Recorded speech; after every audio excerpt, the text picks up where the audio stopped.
सच्चिदानन्दरूपाय विश्वोपत्यादिहेतवे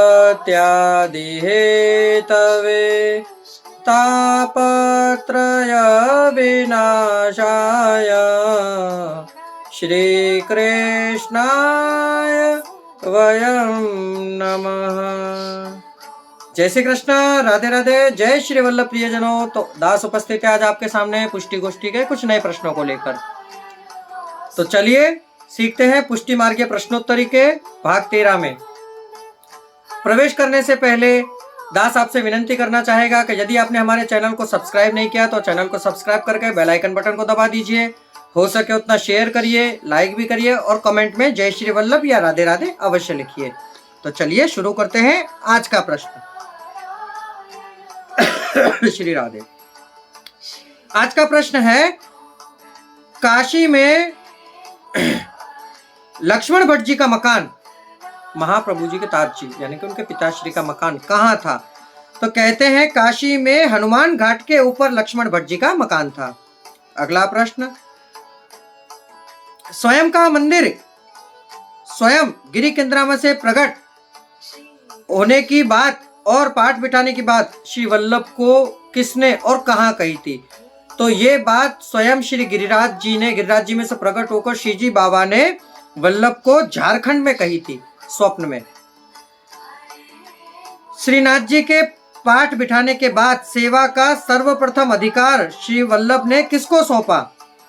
तो श्रीनाथ जी की सेवा पहुंचने का सबसे पहला अधिकार था श्री रामदास चौहान का, जिनको आपसी ने संयुक्त किया था।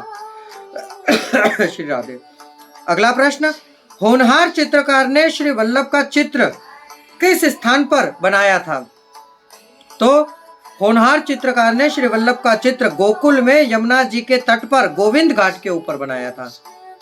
अगला प्रश्न, राजभोग के बाद अनौसर करें और अनौसर करने के तुरंत बाद क्या आप सेवा का क्रम चालू रख सकते हैं? वैष्णवों के घर में यदि ठाकुर जी विराज रहे हो तो हाँ, आप सेवा का क्रम चालू रख सकते हैं। उसके बाद कैसा होता है, जैसे राजभोग में आप अनौसर ना करके आपने ठाकुर जी के खंडपाठ, चरण चौकी, चौसर खेल ये सब लगाए, इनको यथोचित यानी कि 10-15 मिनट के बाद आप इनको बड़ा कर लीजिए, सरका कर तुरंत उत्थापन भोग धरिए। भोग आरती आपके वहां होती नहीं है। उत्थापन भोग के बाद आप तुरंत ठाकुर जी के श्रृंगार बड़े करिए, बड़े करने के बाद फूलमाला धराइए, तत्पश्चात शयन भोग धरिए। फिर प्रभु को यथोचित समय शयन भोग सराने के बाद प्रभु को आप पौढ़ा सकते हैं। व्रत चर्चा का प्रारंभ कहाँ से हुआ और कैसे होता है? तो कहते हैं व्रत चर्चा यानी कि गुजरात के हिसाब से कार्तिक वध पड़वा यानी कि एकम से और समाप्ति मागसर सुद पूनम तक चलता है। अगला प्रश्न, व्रत चर्चा अथवा गोप मास के संप्रदाय में किस हिसाब जानते हैं और क्यों? तो इसका उत्तर है, इस मास के दरमियान कुमारिकाओं ने प्रभु को पति रूप में प्राप्त करने के लिए व्रत किया था, इसलिए इसको व्रत चर्चा का समय कहा गया है।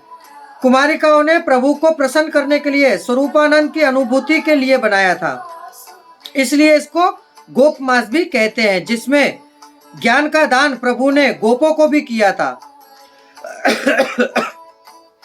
अगला प्रश्न, ऋतु के अनुसार ठाकुर जी को ओढ़नी वस्त्र, ओढ़नी यानी कि पीछे से जो ओढ़नी ठाकुर जी को धराई जाती है वह किस प्रकार है? तो ऋतु को अनुसार अक्षय तृतीया से हिंडोला पर्यंत ओढ़नी वस्त्र तथा खुले रंग के, किनारी बिना के होने चाहिए।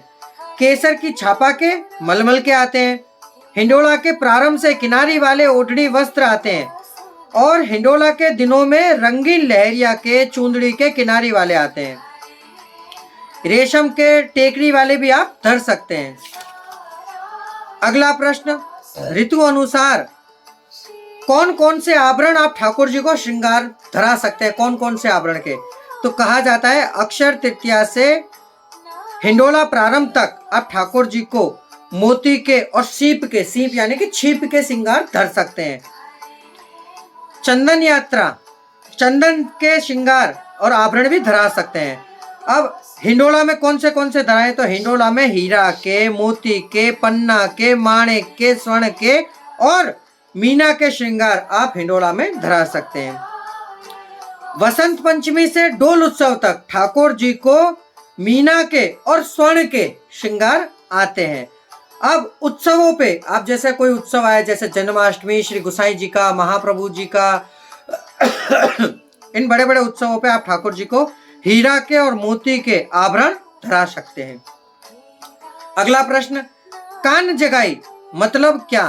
तो इसका उत्तर है कान जगाई का अर्थ पहले तो जानिए कि कान जगाई का अर्थ है कि जब ठाकुर जी गोप बालकों के साथ गौशाला में जाकर और गायों के कान में कहते हैं कि कल गोवर्धन पूजा है, जल्दी जल्दी आना, कल गोवर्धन पूजा है, जल्दी जल्दी आना, यह है कान जगाई का अर्थ। इसीलिए कान जगाई के दिन ठाकुर जी को मंदिरों में और हवेलियों में कमल चौक में पधराया जाता है और उनके सन्मुख गायों को लाकर बैठाया जाता है, जिससे ठाकुर जी उनको जाकर कानों में बोले। श्री ठाकुर जी दंडवत करके गायों के कान में जाकर बोलते हैं कि कल गोवर्धन पूजा है, जल्दी जल्दी आना। इसलिए अन्नकूट से एक दिन पहले कान जगाई का उत्सव मनाया जाता है। वैष्णवों के वहां इसकी आवश्यकता नहीं है, इसलिए वैष्णव ना भी करे तब भी चलेगा। प्रियजनों, ये थे आज के प्रश्न। यदि आपको आनंद की अनुभूति हुई हो तो आप कल फिर हमारे इस कथा का लाभ लीजिएगा। यदि और इसको आप शेयर करिए और वैष्णवों को, जिससे हमारे पुष्टि मार्गीय संप्रदाय को जान सके, इसके प्रश्नों के हिसाब से वे आगे इसमें रुचि रख सके। जिनको ना समझ में लगती हो वे आगे हमसे प्रश्न करके पूछ सकते हैं। तो प्रियजनों, अब इस दास को आज्ञा दीजिए, कल फिर मुलाकात होगी नए प्रश्नों के साथ। जय श्री कृष्णा, राधे राधे, जय श्री वल्लभ।